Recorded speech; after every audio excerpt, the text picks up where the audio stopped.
Et là, ça a été une révélation. Et j'avais une petite trentaine d'années et je me suis dit non mais pourquoi je n'ai pas connu les réseaux de MLM avant?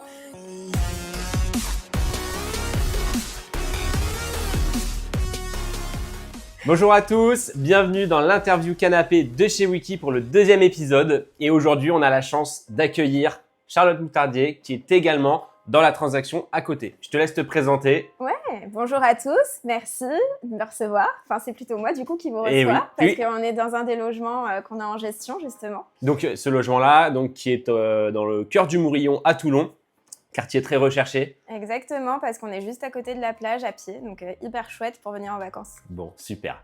Et ben maintenant c'est à toi de jouer. Présente-toi pour que les personnes qui nous entendent, entre guillemets, qui nous regardent aussi, parce qu'on va être également sur la vidéo YouTube, Pression.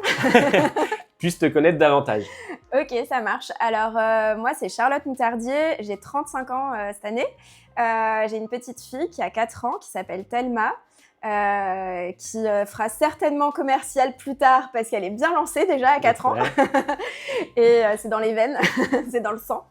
Et moi, je suis originaire de Courbevoie à la base, dans le 92. Ouais. Après, j'ai grandi, j'ai fait toute mon enfance et mon adolescence à Hyères. Donc Hyères-les-Palmiers dans le Midi, qui est une petite ville à côté de Toulon. Donc le côté ville estivale, c'est un sujet que je maîtrise bien. Et après, j'ai débarqué à Toulon pour la trentaine à peu près, un petit peu avant la trentaine. Et c'est une super ville, j'adore, on a un très beau dynamisme. C'est mon petit Paris à moi au bord de l'eau. Et comme ça, j'ai combiné ma passion pour les grandes villes et en même temps le côté très balnéaire. Donc on est super bien pour y vivre et pour travailler. Ok, génial. Maintenant, est-ce que tu peux nous parler un petit peu aussi de ton expérience professionnelle passée, ce que tu fais aujourd'hui également? Voilà, dis-nous en davantage. Ok, ça marche. Alors moi, à la base, j'ai une formation, j'ai un master chef de produit mode et habillement, donc rien à voir de base avec l'immobilier ou le secteur du tourisme. Et pour autant, toute cette formation et toute l'expérience pendant 10 ans que j'ai eue dans le domaine, dans l'univers en tout cas de l'habillement, qui était sur des postes de chef de projet digitaux ou sur la partie vraiment retail, management, etc. Vraiment force commerciale. Pour le coup, aujourd'hui, j'en tire beaucoup de bénéfices dans mes expériences, que ce soit à la fois sur la transaction ou sur la partie location courte durée, gestion de la location courte durée, puisque finalement, que ce soit en transaction ou en location, gérer un logement à la vente ou à la location courte durée, c'est de la gestion de projet. Le côté management me permet aujourd'hui d'avoir cette facilité dans la relation client et aussi côté client, côté acquéreur ou côté voyageur, d'avoir cette facilité avec l'environnement, avec les gens qui m'entourent. Ok, donc dans la transaction. Ouais, dans la transaction depuis 5 ans à peu près. Ok. J'avais commencé en agence, une petite agence de quartier à Toulon notamment. Et finalement, je sentais qu'il me manquait quelques outils, quelques éléments pour me sentir pleinement à l'aise. C'est une super expérience sur laquelle je crache pas du tout. J'avais la chance d'avoir vraiment des très bons mentors qui sont excellents dans leur domaine. Et ça m'a permis, je pense, de progresser très rapidement derrière. Et puis au bout de 2 ans, vu que je sentais qu'il manquait quelque chose, par hasard, mais vraiment totalement par hasard, j'ai découvert les réseaux de MLM. Et là, ça a été une révélation. Et j'avais une petite trentaine d'années et je me suis dit non, mais pourquoi je n'ai pas connu les réseaux de MLM avant? Et j'avais l'impression, comme toute personne qui rentre dans un réseau MLM et qui comprend le fonctionnement et qui commence à accrocher au système, de se dire non, mais si j'avais ça dans les mains à 20 ans, ça serait une tuerie aujourd'hui. Donc c'est pas grave parce qu'il est jamais trop tard pour rebondir, pour découvrir des concepts qui étaient sous notre nez jusque-là et dont on ignorait l'existence. Du coup, j'ai fait la bascule dans un réseau de mandataires en transaction immobilière qui fait de la gestion locative classique, mais qui faisait pas la partie gestion locative courte durée. Et du coup, c'est là où après Wiki est entré en scène parce que ça m'a permis de retrouver tout ce que j'adorais du réseau de MLM, mais sur la partie conciergerie. Enfin, la partie gestion locative courte durée. D'accord. Alors, avant qu'on passe justement à l'autre question que j'ai envie de te poser, Ouais. tu as parlé d'un mot qui peut-être parle pas à tout le monde, la partie MLM. Qu'est-ce que c'est? Oui, c'est vrai. Je parle de ça comme si tout le monde connaissait le MLM. Et il faut que tout le monde connaisse le MLM. Le MLM, c'est le marketing de réseau. Le marketing de réseau, c'est ce qui est très, très facilement assimilé à du pyramidal, etc. Ce qui a le don de m'énerver, de m'horripiler, puisque finalement, le pyramidal, c'est interdit en France. Le MLM est complètement autorisé en France. Et qu'il y a des différences notables entre les deux systèmes. Et donc, de manière générale, le MLM, c'est un écosystème pour les entreprises qui est complètement différente de ce qu'on connaît traditionnellement avec un patron, des cadres et puis des salariés agents de maîtrise ou salariés tout court, où on va être vraiment pour le coup sur une forme un peu pyramidale quand même, j'ai envie de dire au passage, mais on va être sur une hiérarchie vraiment verticale. Les réseaux de MLM, on rentre par parrainage. Et donc, on a un parrain ou une marraine qui nous accueille dans un écosystème professionnel, puisque le MLM, on le retrouve dans plein de domaines différents. D'ailleurs, à la base, c'était pas forcément dans les domaines pour lesquels moi, aujourd'hui, j'exploite ce système-là. C'était plus pour des produits, de la vente de produits, ce genre de choses. Et petit à petit, ça s'est développé au monde du service. Et vu qu'on a un parrain et une marraine qui nous accueillent dans un écosystème professionnel, à notre tour, après, on peut aussi accueillir et coacher, former, accompagner des personnes à faire comme nous, à intégrer ces réseaux-là. Et tout ce maillage comme ça qu'on fait, c'est un maillage que d'indépendants, où personne n'est le patron de personne. Et on travaille tous en équipe, en cohésion. Et l'écosystème financier fait qu'il y a un réel intérêt à ce que tout le monde aide tout le monde. Ce qui n'est pas forcément le cas en entreprise, où on peut avoir beaucoup plus rapidement des zones de friction, de challenge entre personnes. Le MLM ne met pas du tout ça au cœur du système. Bon, je crois que j'aurais pas mieux fait. Je ne sais pas si c'est clair. Très complet. En tout cas, maintenant, je pense que tous ceux qui nous écoutent comprendront ce que veut dire MLM. Voilà. C'est vrai qu'on emploie beaucoup ce mot MLM, Multi-Level Marketing, qui veut dire marketing de réseau du coup en français. Bon, merci beaucoup. Donc du coup, dans la transaction, dans la gestion depuis peu, un an, puisque tu as intégré, donc comme on a échangé un peu avant l'interview, tu as intégré le réseau Wiki il y a un an, donc au tout début de l'aventure. Exactement. Et du coup, toi en tant que conseillère en transaction, c'est quoi qui a été le déclic pour te dire, tiens, je vais aussi proposer ce service-là en plus de tous ceux que je propose à mes clients? Et alors le déclic, moi c'est pas forcément un déclic qui vient d'une demande marché, ce qui serait la réponse de n'importe quel entrepreneur. Pour le coup, c'est plus une opportunité dans mon environnement de travail parce que j'ai la chance d'avoir été, je pense, au bon moment, au bon endroit, à un moment T dans ma vie, puisque vu que j'aime bien justement travailler en équipe et pas être toute seule dans mon coin isolé, je partage des bureaux dans un espace de coworking. Et c'est comme ça que du coup, j'ai entendu parler de Wiki, que l'aventure était à ses prémices au tout début.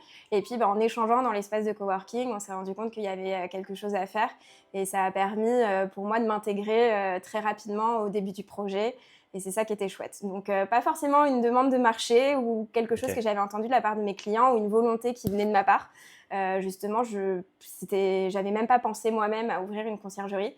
Mais une fois qu'on m'en a parlé, une fois que j'entendais le projet, tout de suite, ça m'a fait tilt et je me suis dit, trop chouette, un nouveau projet à lancer, c'est hyper cohérent avec ce qu'on fait actuellement, déjà dans la transaction et la gestion locative longue durée. Donc, go, on y va. Et puis, il y a une vraie complémentarité. Complètement, c'est hyper complémentaire. Okay. Et, donc ça, c'est chouette. Puis, on est déjà à moitié formé, entre guillemets, puisque quand on vient du monde de la transaction ou de la gestion locative longue durée, en tout cas plus classique, on sait déjà faire beaucoup d'étapes et après, il faut qu'on apprenne à se spécialiser sur ce domaine-là. Ok, bon, top.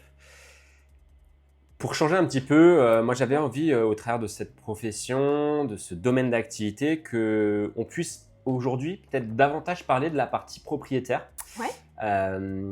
Et pour ça, déjà, est-ce que tu pourrais nous dire, parce que je pense qu'il y a différents projets, c'est quoi l'intérêt aujourd'hui d'un propriétaire de passer par un city manager? Alors, tu vas me parler d'un city manager Wiki, puisque c'est le sujet que tu maîtrises, dans ce milieu de la gestion locative. Écoute, si je réfléchis moi dans les clients que j'ai, je me rends compte que je vais avoir des profils différents de propriétaires et avec des besoins différents. Je vais avoir des propriétaires qui vont habiter très proche du logement qu'on met en location. mais ils ne sont pas dans une logique de business pur et dur, et ils sont plus sur une logique de foncier à long terme. Et pour eux, le but, c'était de placer de l'argent dans de l'immobilier, dans de la pierre, puisque voilà, ça reste une valeur refuge aujourd'hui en France, et de se dire, pour autant, on n'a pas envie d'avoir tous les soucis de gestion, de ne pas se prendre la tête, clairement, pour parler assez simplement, mais d'avoir un bien dans lequel on a investi, ça tourne, on sait qu'à la fin de l'année, on fait du bénéfice et c'est le bienvenu, mais c'est surtout de se dire, dans 10 ans, on sera content de se dire « Ah, on avait oublié presque qu'on avait ce logement et on pourra le revendre ». Et dans ces cas-là, on aura placé de l'argent, fait de la plus-value, parce que globalement, au bout de 10 ans, si on a fait un bon achat à Toulon, on sait qu'on fera de la plus-value, sauf si on revit des crises monumentales, mais ça devrait bien se passer, on y croit, on est positif. Et puis en même temps, toute l'année, on sait qu'on aura eu, tous les ans, on sait qu'on aura eu des revenus complémentaires. Donc ça, c'est pour des clients qui ont vraiment envie d'avoir un placement financier, une petite rentabilité qui tourne toute seule, sans avoir de gestion à faire. Et de l'autre, je vais avoir un autre type de profil propriétaire. C'est des propriétaires qui ont soit une vie professionnelle très très active et qui n'ont absolument pas le temps de gérer des messages à pas d'heure, des arrivées tardives, une machine à laver qui fuit parce que c'est des choses qui arrivent, etc. Et dans ces cas-là, pour eux, il y a un véritable intérêt de passer par une conciergerie comme Wiki qui gère tous les sujets de A à Z avec un pack complet de services, ou alors un propriétaire qui carrément n'est pas sur place à cause de son travail, à cause d'obligations professionnelles. À Toulon, on est une ville où on a beaucoup de marins, on a aussi beaucoup de personnes qui partent très vite travailler à l'étranger plusieurs mois, voire un an ou deux en mission longue durée. Et dans ces cas-là, pour eux, c'est indispensable. En fait, ils ne peuvent même pas se passer des services de Wiki, typiquement. Ok. Voilà. Bon, top. Donc aujourd'hui, l'intérêt d'un propriétaire, alors je rebondis sur ce que tu disais aussi sur l'immobilier, de toute façon, même s'il y a des crises, quand on enlève ce scope sur la transaction, on voit que de toute façon le marché immobilier ne fait qu'augmenter depuis tout ce temps. Donc je pense que là-dessus, il n'y aura pas de souci. Après, en échangeant avec pas mal de city managers, notamment du réseau Wiki, parce que l'objectif, c'est que ce genre d'interview soit dédié à des city managers du réseau Wiki, c'est qu'il y a aussi cet avantage qu'un propriétaire puisse profiter de son logement. Bien sûr.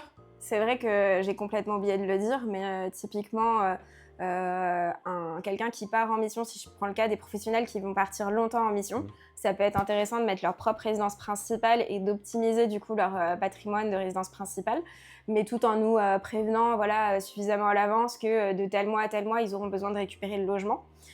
Ou à l'inverse, des gens qui vivent sur place, dans la même ville, mais qui ont besoin des fois de recevoir la famille, et qui vont nous bloquer quelques dates dans l'année pour avoir cet espace supplémentaire à disposition pour recevoir la famille.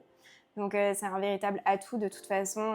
Une fois qu'on a réussi à mettre un bien comme ça en gestion locative, où en plus c'est autogéré, on n'a rien à faire, en tant que propriétaire, on ne peut plus s'en passer. Mais du coup, on a même des clients qui ont envie de réinvestir et d'aller chercher un nouveau bien pour de nouveau le mettre en location saisonnière. Et donc, c'est là où ça prend tout son sens et où la boucle de services qu'on propose est hyper cohérente. Parfait. Justement, tant qu'on est un peu sur les propriétaires, alors je te demande de me répondre sans tabou, il n'y a pas de problématique. Justement, c'est aussi quelque chose qui pourra servir aux propriétaires. Selon toi, quelle est la plus grosse erreur que font les propriétaires qui mettent leur logement justement en gestion locative avec une conciergerie ou un city manager Wiki? La plus grosse, je sais pas, mais un cumul de plein de petites erreurs, oui. Ça, j'en ai plein qui me viennent en tête. La première, c'est déjà l'a priori, l'attente très forte d'avoir des revenus réguliers avec de la location courte durée. Faut vraiment avoir en tête que la location courte durée, on va être très dépendant des vacances scolaires, on va être très dépendant de l'environnement économique d'une année sur l'autre, de ce qui se passe en France, économique, politique, etc. Très dépendant de la météo, parce qu'en fonction des régions, je sais qu'on est en train de développer aussi les logements à la montagne. Si on a une très très bonne saison à la montagne, c'est chouette, on sait que les logements vont bien se louer. Les années où il n'y a pas de neige, faut pas s'attendre à avoir des super revenus cette année-là. Et c'est vrai que souvent, les propriétaires ont du mal à défocuser de la grille tarifaire, ou en tout cas du calendrier de réservation. Il faut vraiment avoir une logique annuelle. avec tous les paramètres que ça englobe et accepter véritablement que la location saisonnière, on ne peut pas, enfin courte durée, on ne peut pas garantir un revenu fixe à l'année et encore moins au mois. Donc déjà, ça c'est l'étape 1. Après, ça va être une multitude de petites erreurs qui, pour le coup, peuvent desservir leur logement, mais dans la gestion quotidienne, ça va être ne pas être assez réactif sur la messagerie de certaines plateformes. Ça va être de peut-être se reposer sur ses lauriers au niveau de son logement.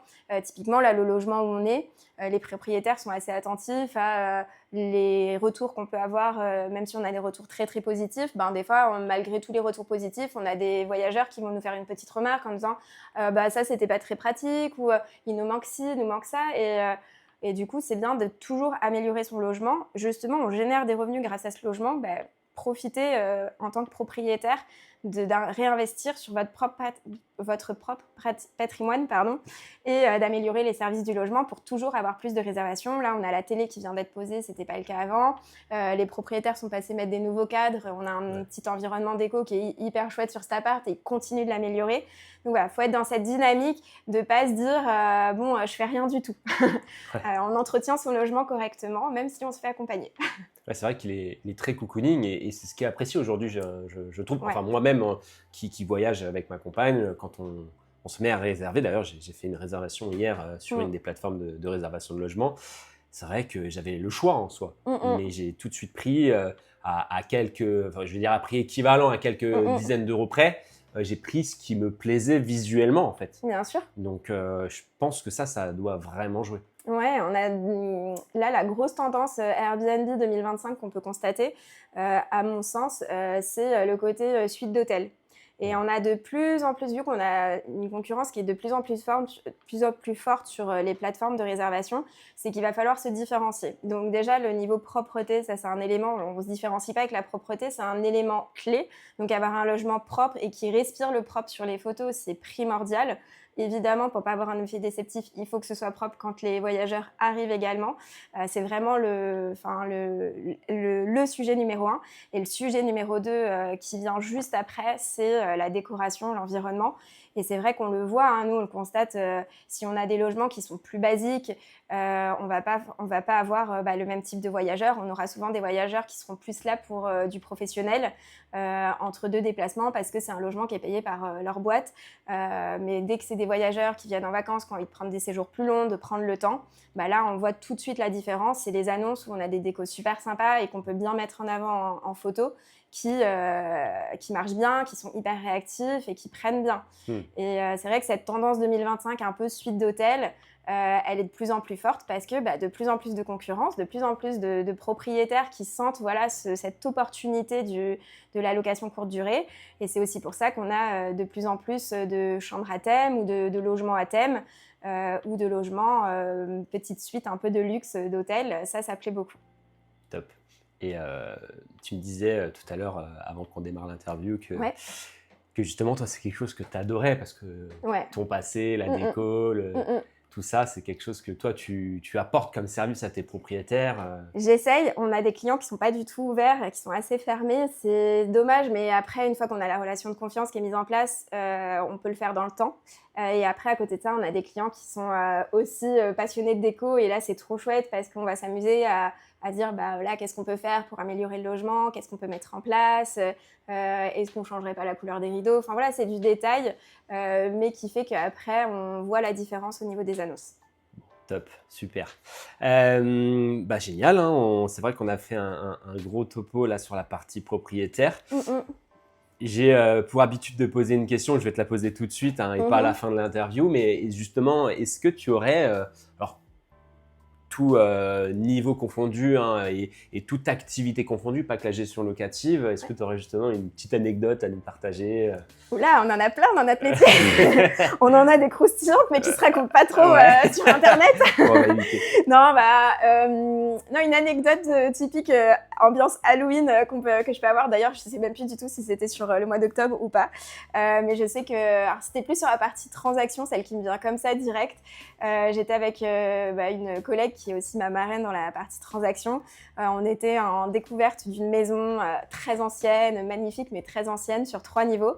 Et en fait, dès qu'on est rentré, on se sentait pas hyper bien. En quelques regards, on a compris toutes les deux qu'on se sentait pas hyper à l'aise, hyper bien dans la maison.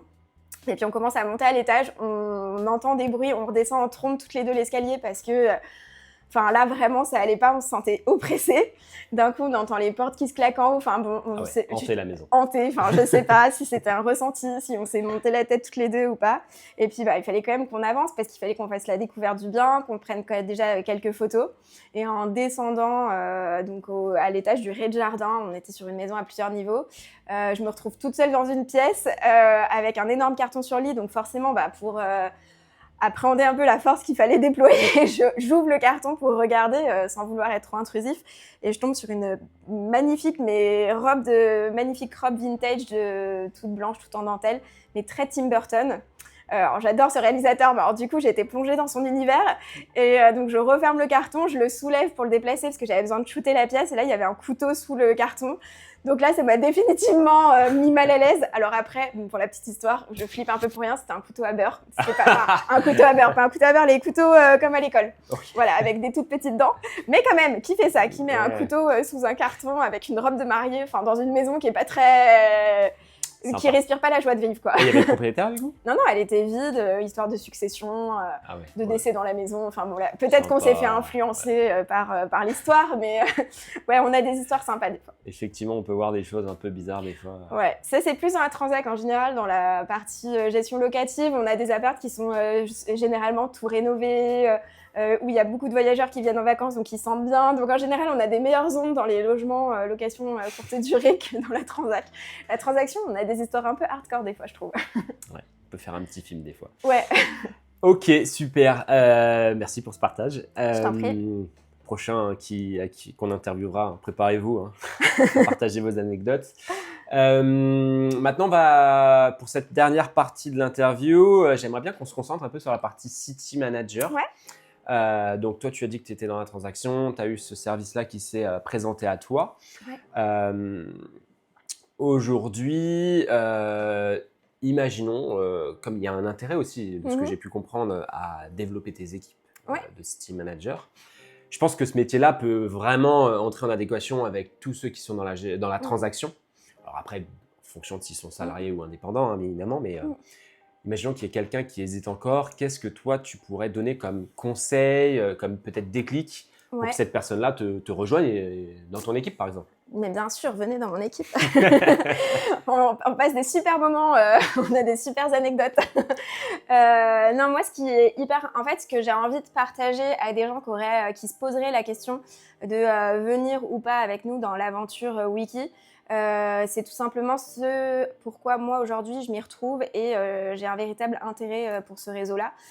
C'est que je suis dans la logique de ne pas mettre tous mes œufs dans le même panier. Okay. Donc ça, c'est quelque chose qui est hyper important pour moi. Là, on sort d'une crise IMO qui était quand même bien sympa sur la partie transaction. Au final, le côté MLM m'avait apporté du coup des récurrences d'équipe, ce qui n'était pas négligeable. Et c'est déjà l'idée numéro 1 qui m'avait plu dans le sujet MLM quand j'ai découvert ça en premier lieu sur la transaction. C'était de me dire, mes revenus ne vont pas dépendre seulement de ma production, mais ils vont dépendre aussi de mes revenus d'équipe et de ce qu'on va réussir à créer comme ça en collectif. Et à leur tour, en plus, mes filleuls pourront aussi avoir cette opportunité-là. Et ça, je trouve déjà ça hyper chouette. C'est totalement différent de ce qui se fait dans des agences traditionnelles où on dépend purement de sa propre production et qu'en plus, du coup, on est en concurrence avec les gens avec qui on travaille au sein même d'une agence ou d'un bureau, là où quand c'est son parrain, sa marraine et ses filleuls, on travaille en cohésion d'équipe parce qu'il y a encore une fois, il y a une logique d'équipe qui est là. Donc c'est hyper intéressant de retrouver ça sur la conciergerie également, sur la partie gestion courte durée et je vois qu'avec mes filleuls que j'ai sur la partie wiki, on a cette même logique de s'entraider, on n'est pas tout à fait sur les mêmes secteurs, donc moi si on va me faire une reco pour un logement qui est beaucoup plus proche d'une de mes filleules, j'ai tout intérêt à lui dire, à mon contact, donne la reco à cette personne-là, elle va super bien gérer, plutôt que de vouloir la prendre, mais moi de me taper une demi-heure de route. Parce que je suis convaincue que la location courte durée, quand on fait la gestion, on est efficace si on est sur un petit territoire. Ça permet d'être réactif. S'il faut commencer à courir à droite, à gauche, on s'épuise et c'est pas le but. Donc vraiment ce côté sécurisation de ses revenus parce qu'on met pas tous ses œufs dans le même panier. Et du coup, quand on a la chance de cumuler et la location courte durée en réseau MLM plus la transac en réseau MLM aussi, ça veut dire que d'un coup, on a 4 sources de revenus. On a sa production personnelle sur les 2 réseaux et son développement d'équipe sur les 2 réseaux. Et là, d'un coup, on sent qu'on se sent un peu plus libre. Je suis Gémeaux, j'ai besoin de liberté. Je suis un petit papillon. Et voilà, j'ai besoin d'avoir cette sécurité. Enfin, moi, je me sens en sécurité quand tous mes revenus ne dépendent pas d'une seule activité. Donc, c'est surtout ça qui est important. Comme on l'a dit en MLM, c'est le côté cohésion d'équipe. On n'est pas tout seul, isolé, parce qu'on pourrait très bien se dire, je maîtrise la transaction, la partie conciergerie, j'ai pas envie de la faire en MLM, j'ai envie d'avoir mon petit truc à moi de mon côté. Mais du coup, on avance beaucoup moins vite à être seul de son côté, ça j'en suis persuadée. On n'a pas, ça veut dire qu'il faut faire de la veille permanente tout seul sur ce sujet-là, alors que là, avec Wiki, on va avoir une veille permanente qui est faite. Le sujet de la location courte durée en France, elle est ultra réglementée et elle change tout le temps.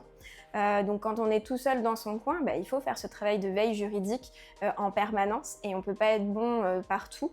Il faudrait être focus à 100% dédié à ça, je pense, pour être bon. Et encore, quand du coup on a sa conciergerie, on tourne peut-être à une 50aine de logements. Il y a un moment, quand est-ce qu'on prend le temps de tout faire correctement? Donc c'est là où c'est la force du groupe, la force du réseau. C'est de se donner les informations juridiques, de se partager nos retours d'expérience, justement, et de progresser ensemble. Parfait. Bon, top. Écoute, si tu avais un petit mot, une petite phrase à nous partager pour clore cette interview, c'est avec grand plaisir. Mon mot du moment, c'est que la vie est beaucoup trop courte et je vais la faire de façon très positive. J'ai une version un peu plus dark des fois, mais je vais la faire de façon très positive. C'est que la vie est beaucoup trop courte. Il y a trop de personnes qui partent vite et trop jeunes sans avoir développé leur plein potentiel, sans avoir testé des choses. On est à une époque où on a la chance de pouvoir tout faire. Enfin, honnêtement, peu importe d'où on vient, peu importe les capacités financières qu'on a, du moment qu'on est débrouillard et qu'on est curieux, avec Internet, l'intelligence artificielle, tous les réseaux qu'on a, c'est impossible de ne pas réaliser ses rêves. Donc, go, réalisez vos rêves avant de mourir. Merci. Merci à toi. C'était Charlotte Moutardier, conseillère en transaction et city manager sur le secteur de Toulon. C'était la 2e interview. Merci à toi encore une fois. Bonne continuation. Merci. Et puis, on se retrouve dans un prochain épisode où on aura encore un autre city manager du réseau Wiki qui nous partagera son expérience. À très vite. Ciao. Bye bye.